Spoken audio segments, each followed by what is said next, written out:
That's right. Weeds. There's a little bit of POA. They all look pretty rough. Look at that one. Oof. Look at that stuff. It's everywhere. Check out this problem. Let's talk about problems today. We've all got them, and our lawns do too. You're gonna see lawns all over YouTube that look perfect, but I guarantee you that they've all got problems. So it's February. It's a great time to get out in your lawn before the season really starts and kicks in and identify some problems. I want to take you on a tour today and show you some of the problems that are in my lawn that I need to address in this upcoming season. All right, so let's talk about problems. So front yard, you just do a quick scan of it. Doesn't really look like there's a whole lot of problems, but let's dig in a little bit deeper. Show you one problem that we got going over here. Saw it just this morning. Let's see if we can find it. That's right. Weeds. That's a dandelion. And we've got a few weeds. There's a little bit of POA down in that area. For the most part, we're pretty weed free. If you had a lot of coverage of winter weeds, you might want to get a product called Image, and it has the red label one. It'll kill the winter weeds, but overall, I'm not going to worry too much about the weeds that are here. They're pretty spotty, so not a whole lot of problems going on. But I will say it's time to do the pre-emergent app. Here in Northeast Georgia, our soil temps have actually crossed into the mid 50s. I believe it was a couple of days ago. We got a couple of cold days, but then the next 10 days are going to be very warm. So I'm going to go ahead and do the Spring Pre-emergent app on my front Bermuda this week. All right, here's another problem. Look at those front shrubs. We had the coldest temps in about 5 years here. You can see all the leaves that dropped off of them. They just got frozen and desiccated from all the wind and the freezing temperatures. What do you do about this problem? So luckily I've still got some green leaves on these. I don't know if they'll continue just to fall off, but not gonna do anything right now. I'm gonna wait till probably April and see, where does the new growth start coming off, what's dead, and take these things down. They need to be taken down anyway. These shrubs are about 6 feet high, so it's going to be a good time, but you just don't want to go chopping those down in the winter, not knowing where the new growth is going to come off of and what actually got damaged. So don't do anything now to your shrubs if they are damaged from the freeze. Wait till the spring and then crop them down, leaving the newer growth that's still alive. They all look pretty rough. Look at that one. Oof. Look at these guys. Problems, huh? Let me show you one of my biggest problems that I'm battling back here with the cool season lawn. Number one is moisture. We've gotten close to 10 inches of rain in Northeast Georgia since January 1st, and it's just now February. So 10 inches of rain in a month, combined with not much daylight hours, is a recipe for moss. Look at that stuff. It's everywhere. Now you can rake the moss out. That's what I typically do before my overseed, and I did this year. Unfortunately, it's coming back with a vengeance. So I actually got a product from Scott's called Moss X. I have not tried it before, but I'm gonna give it a shot this year and see what it does on the moss. It's kind of hard to see, but there's little patches of moss just dispersed all throughout this lawn.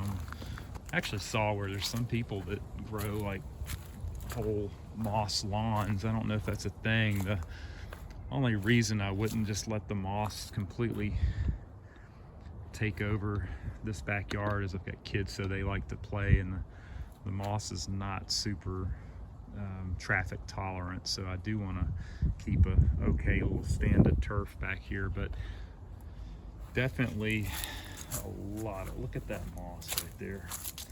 It's so thick you can't even see any grass, so not good. So we're going to try the Scott's Moss X product on this. I got it at Home Depot. If you are going to grab that, go to Home Depot. I didn't see any at my local Lowe's, so I think it costs about 16 bucks, but I'm gonna It's a granular. I'm going to blanket it over this whole entire backyard and see how it does on the moss. So I'll definitely do a video on that upcoming. But definitely a big problem with moss back here, more than I've had in the last few years. I think it's all the rain, the moisture, and just the lack of sunlight that we end up having back here in this backyard. So another problem I'm having in the backyard is due to all the rain. You can see it's just been majorly, it's just wet. It doesn't really dry out. So as far as the pre-emergent goes on the backyard, you know, the temps are right, need to do it, but I'm not going to put the spreader down. I'm not going to put the pre-emergent down on a wet, damp lawn. It looks like we've got 5 days in a row of dry weather, so that should be a good chance to get that Moss X product down, and then also get that pre-emergent down back here once the soil dries. You don't want to put pre-emergent down on wet soil. It won't really be as effective. So you want to apply it to a dry lawn and then water it in really good, and that way you'll get the best effect from it. Real quick back here, so these gardenias have some freeze damage on them too, but kind of like the front shrubs, there's still some good, you know, green leaves. So I'm really optimistic that I'll be able just to go through these shrubs and just remove the dead stuff. I was planning on cropping these down anyway, but same thing, I'm gonna wait till spring and cut all the dead stuff out and then crop them down a little bit. They are getting a little bit higher than I really had planned.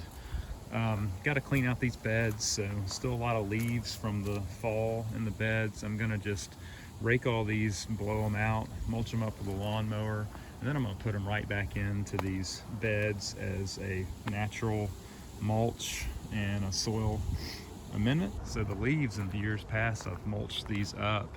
I'm not sure what I'm going to do on these natural areas right now. I may end up just leaving them this year and letting them just degrade down. I'm not sure. It's cold today. So another problem, you got trees, end up getting lots of little sticks and twigs and all kind of stuff. So before we really kick into the lawn season, I'm going to go through and just rake up and kind of clean up all the little loose debris that is still left from the fall. Go around all the little nooks and crevices and get the leaves kind of blown out, raked out, and just in general, just get ready for the upcoming lawn season. Alrighty, check out this problem. Look how terrible this bed looks. So I've got to rake all this pine straw out, refresh it before the daylilies start growing and blooming. But this is number one reason why I can't stand landscape fabric.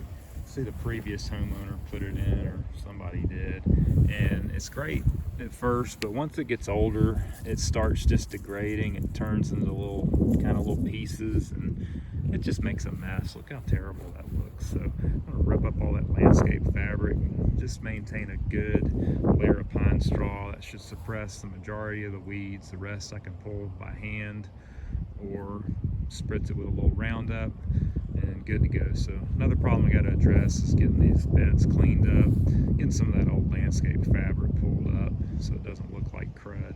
Look at that. It's gonna look good when I redo it though. That's pretty much the front yard looking good going into the season. Almost time for the pre-emergent. Other than that, a couple months left till the scalp. Don't go scalping too early. You're going to see those videos telling you to get out there and scalp it, but I'm telling you, it's way too early to think about scalping right now. A bunch of leaves and stuff that wash down this dry riverbed. At some point too, it's very silted in.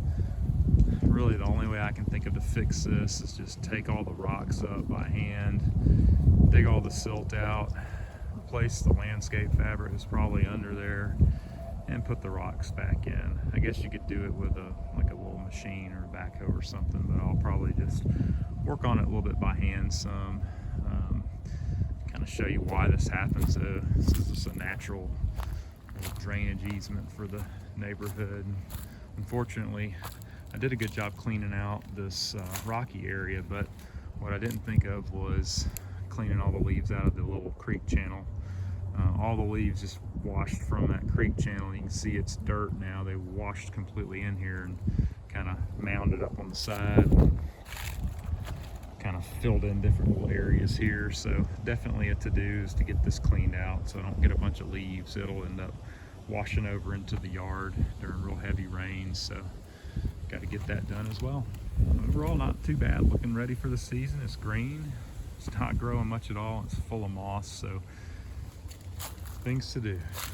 All right, well, that about wraps it up for my lawn problems that I wanted to show you today. So you can see no lawn's perfect. Mine's definitely far from it. Got a bunch of moss back here in my fescue. Got a few weeds up there in the Bermuda. Got some freeze damaged shrubs and some flower beds and different things that just need some tidying and taking care of this spring. So part of the planning and the prepping process is just to get out there and walk your lawn and just identify the problems, decide which ones that you want to address, decide which ones, you know, that can just kind of be pushed to the side or that just may resolve themselves, and get out there and get a plan to tackle it. So I want to thank you for watching. If you like this video, please drop a comment below, hit the thumbs up, and subscribe to the channel. See you in the next one. Thanks.